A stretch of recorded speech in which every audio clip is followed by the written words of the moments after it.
Praise the Lord. सबको जय मसीह की। मेरे प्रियो, आज का परमेश्वर का पवित्र वचन है यिर्मयाह अध्याय 10, जिसका टाइटल है मूर्ति पूजा और सच्ची आराधना। आइए हम वचन को स्टार्ट करते हैं। लिखा है, यहोवा यूं कहता है इस्राएल के घराने, जो वचन यहोवा तुमसे कहता है उसे सुनो। तो मेरे प्रियो, आज परमेश्वर कहता है कि हे इजराइल के घराने, आज वो मुझसे और आपसे कह रहा है, क्योंकि परमेश्वर आज का इजराइल में और आप हैं। तो परमेश्वर ने ये वचन मेरे प्रियो मेरे और आपके लिए दिया है।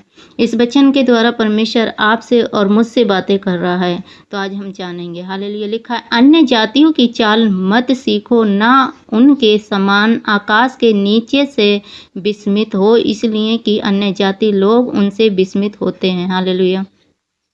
परमेश्वर आज मुझसे और आपसे कह रहा है, मेरे प्यारे मसीह भाई बहनों, कि आप अन्य जाति सी चाल मत चलो। कि अन्य जाति में हम देखते हैं अन्य जाति लोग किस प्रकार से हालेलुया बहुत सारी मूर्ति पूजा को करते हैं। तो परमेश्वर कहता है, क्योंकि देशों के लोगों की रीतियां तो निकम्बी हैं। देशों के लोगों की रीतियां निकम्बी हैं। क्यों निकम्बी हैं? देशों की जो रीतियां, वो रीति रिवाज हैं, जो वो रीति रिवाज करते हैं, वो निकम्बे हैं। क्योंकि देश के लोगों की रीतियों तो निकम्बी हैं। मूरत तो वन में से किसी का काटा हुआ कांट है, जिसे कारीगर ने वसूली से बनाया है। मेरे प्रियो, यहाँ बहुत गहरी बात है। परमेश्वर यहाँ बताता है हमें, क्योंकि देशों के लोगों की जो रीतियां हैं ना, वो निकम्बी है। वो नहीं जानते हम क्या कर रहे हैं। हालेलुया। मूरत तो वन में से किसी का काटा हुआ कांट है। जिस लकड़ी की वो मूरत बनाते हैं मेरे प्रियो, तो एक वन का क्या है? वो काट है। वन में से जो काट लेते हैं, जो लकड़ी होती है, वन से काटा हुआ काट है।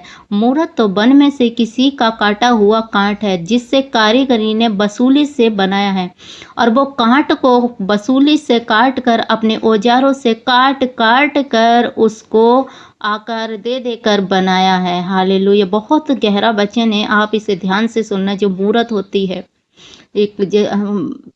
आपने देखा होगा, एक कारीगर होता है, चाहे वो मिट्टी की बनाए या लकड़ी की बनाए। तो जैसे एक लकड़ी काट में से, जंगल में से काट कर लेता है और अपने ही औजारों से उसे काटता है और छांटता है, उसे कारीगरी ने वसूली से बनाया है। लोग उसको सोने चांदी से सजाते और हथौड़े से कील ठोक ठोक कर दृढ़ करते हैं। हालेलुया। मेरे प्रियो, क्या करते हैं कि लोग फिर क्या करते हैं, उसे एक लकड़ी को कारीगरी के द्वारा काट छांट कर उसे एक मूर्ति का आकार दिया जाता है। और उसी मूर्ति के आकार को फिर लोग क्या करते हैं, सोने और चांदी से सजाते हैं और हथौड़े से कीले ठोक ठोक कर दृढ़ करते हैं। उसे कीले ठोक ठोक कर दृढ़ करते हैं। कहीं हाथ बनाते हैं, उसी लकड़ी में कितने कीले ठोकी जाती हैं। हालेलुया। दृढ़ करते हैं ताकि वो हिल डुल ना सके। हालेलुया। कि उसमें कितनी कीलें ठोकी जाती हैं। कहीं चिपकाया जाता है, कहीं उसे ठोका जाता है उसके हाथ बनाने के लिए, उसके पैर बनाने के लिए, ताकि वो हिल ना सके, उसके हाथ हिल ना सके, जो पैर बनाए उसके वो हिल ना सके। उसे हालेलुया औजारों से काटा जाता है, हथौड़ी से, वसूली से, और अपने औजारों से काटते हैं। फिर उसे हथौड़े से कीलें ठोकते हैं उसे जोड़ने के लिए। वे लकड़ी के खेत में खड़े पुतले के समान हैं। और वो जब वो तैयार करते हैं उस मूरत को कीलों से ठोक कर बनाकर, तो वो ऐसे लगते हैं कि खेत में खड़े हुए एक पुतले के समान हैं। पर वे बोल नहीं सकती, उन्हें उठाए फिरना पड़ता है। क्या नहीं कर सकती मेरे प्रियो? जो मूर्ति बनाई जाती है, वो बोल नहीं सकती, वो खा नहीं सकती, वो सूंघ नहीं सकती, वो पहन नहीं सकती।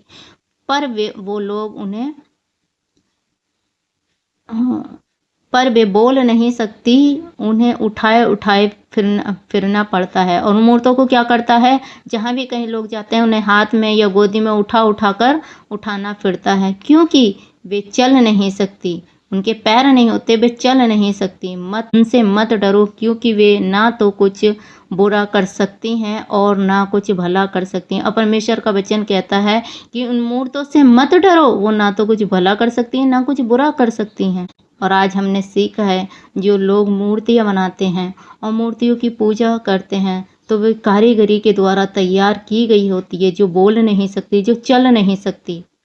मेरे प्रियो, तो परमेश्वर का वचन कहता है कि तुम उनसे मत डरो, क्योंकि वे आपका ना कुछ बुरा कर सकती हैं ना कुछ भला सकती हैं। ये हम उसके पीछे चलना है जिस परमेश्वर ने हम सबको बनाया है, जिस परमेश्वर ने हम सबकी रचना की है। हम उस परमेश्वर के हाथों की पुतले हैं, हम उसके परमेश्वर के बनाई हुई रचना है मेरे प्रियो। तो हमें किसी कारीगरी मूर्ति के पीछे नहीं चलना, हमें उसके पीछे चलना है जिसने हमें खुद बनाया है, जिस परमेश्वर ने, जो हमारा रचनाकार है, जो हमारा मालिक है, जो हमें सृजनहार है, जो हमें बनाने वाला परमेश्वर है, जो हमें बनाया है और जो हमें खाने पहनने के लिए देता है मेरे प्रियो। आज हमें उस परमेश्वर की आराधना और महिमा करनी है, उस परमेश्वर पर विश्वास करना है, किसी मूर्ति के पीछे नहीं। हालेलुया। तो इस वचन के द्वारा प्रभु आप सबको आशीष दे, सबको जय मसीह की। God bless you all.